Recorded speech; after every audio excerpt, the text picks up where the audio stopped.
As we head into the Easter weekend, road safety remains a top priority.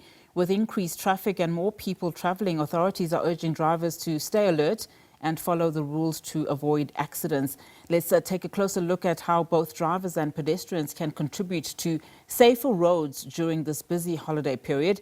Eleanor Mavimbela is the Automobile Association of South Africa's spokesperson, and she joins us now via our video link. Thank you so much, Eleanor, for your time.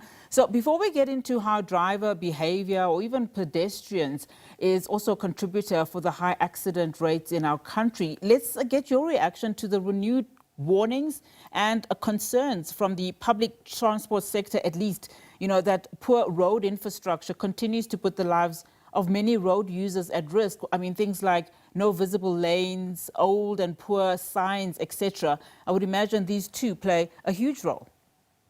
Yes, definitely. Good afternoon, Nati. Thank you so much for inviting us onto your show.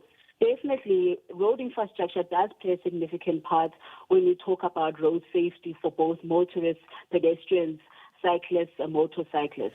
Because if you can imagine driving in adverse weather on a road that is not marked clearly, that does not have visible lighting, and as you can imagine, a lot of people strive to drive after 6 p.m. in the evening, trying to beat the congestion and the traffic volumes throughout periods such as these, so that they can get to their destinations earlier without having to sit in traffic. So definitely we would concur with the public transport sector to say that infrastructure does play a significant part. But it's also, as the statistics would have it, numbers do not lie, but road driver behavior plays an even more bigger, it contributes a bigger percentage with regards to road fatalities on our roads. And as the Automobile Association, we have been advocating with the government to say that let the government do its part in terms of reducing road fatalities, and that starts with ensuring that road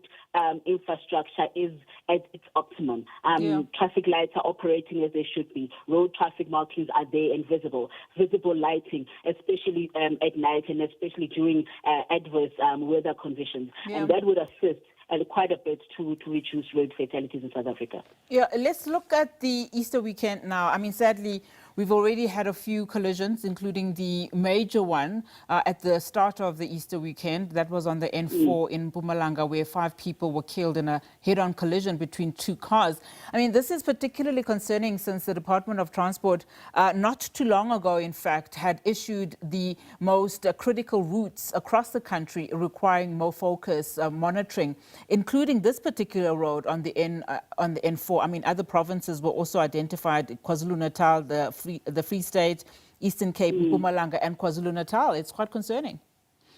Yes, definitely it's quite concerning. And as the Automobile Association, this is where we say that education and awareness are quite critical. And a multi-pronged approach in terms of reducing road fatalities is the way to go.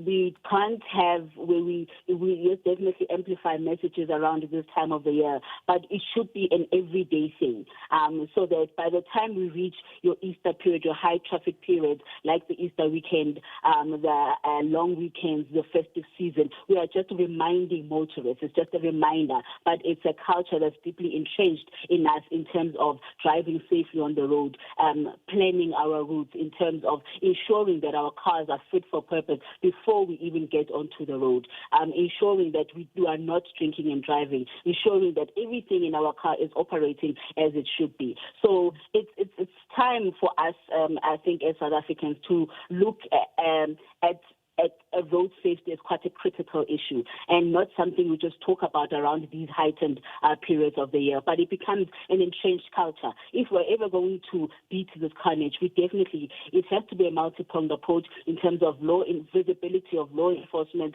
as well as stakeholders such as ourselves, holding hands together, as well as government to try and curb this crisis. And just talking about that value chain, in terms of improvements, are we seeing a more coordinated approach in the road safety value chain, as it were? I mean, again, this year, no different to another year, the 2025 Easter season road safety Arrive Alive campaign was launched, running until the 2nd of May. Of course, the theme this year being, it begins with me, as you also already spoke about behaviour and accountability. Yes, definitely. There has been more coordination with regards to stakeholders in the transport sector as well as the government to try and use the spaces that we're operating, to use the platforms that we have available to us to try preach the message, to try to change driver behavior, especially around high traffic periods such as the Easter period, and to give the Department of Transport a bit of kudos here is to say that they started the Easter period, Easter campaigns earlier than usually, and we were as stakeholders invited to be part of the beginning and the launch of the Easter campaigns, and we were coordinated in terms of using our platforms to try drive home the message. I think from the Department of Transport as well as ourselves, the Automobile Association, we realized that working in silos is not going to achieve any results. If we want to definitely make an impact when it comes to road safety, we definitely have to work together and pull together to try and reduce the road fatalities. So definitely we are hoping that with this multi-pronged approach and multi-stakeholder approach that we'll start seeing an impact more than we've seen in the previous years when it comes to the numbers of road fatalities that we experience. I mean, we're supposed to be having the numbers before 2020 as the UN sustainability goals, and at the moment we are going in the opposite direction of what we should be. So we definitely can't wait to see when the minister announces the numbers with regards to what happened on the road over the Easter season, to see whether this multi-pronged approach has assisted, is it the way to go or not. Yeah, Eleanor, thank you so much for that. Unfortunately, we have run out of time, but very key points you're making there. That was Eleanor Mavimbela, spokesperson for the Automobile Association.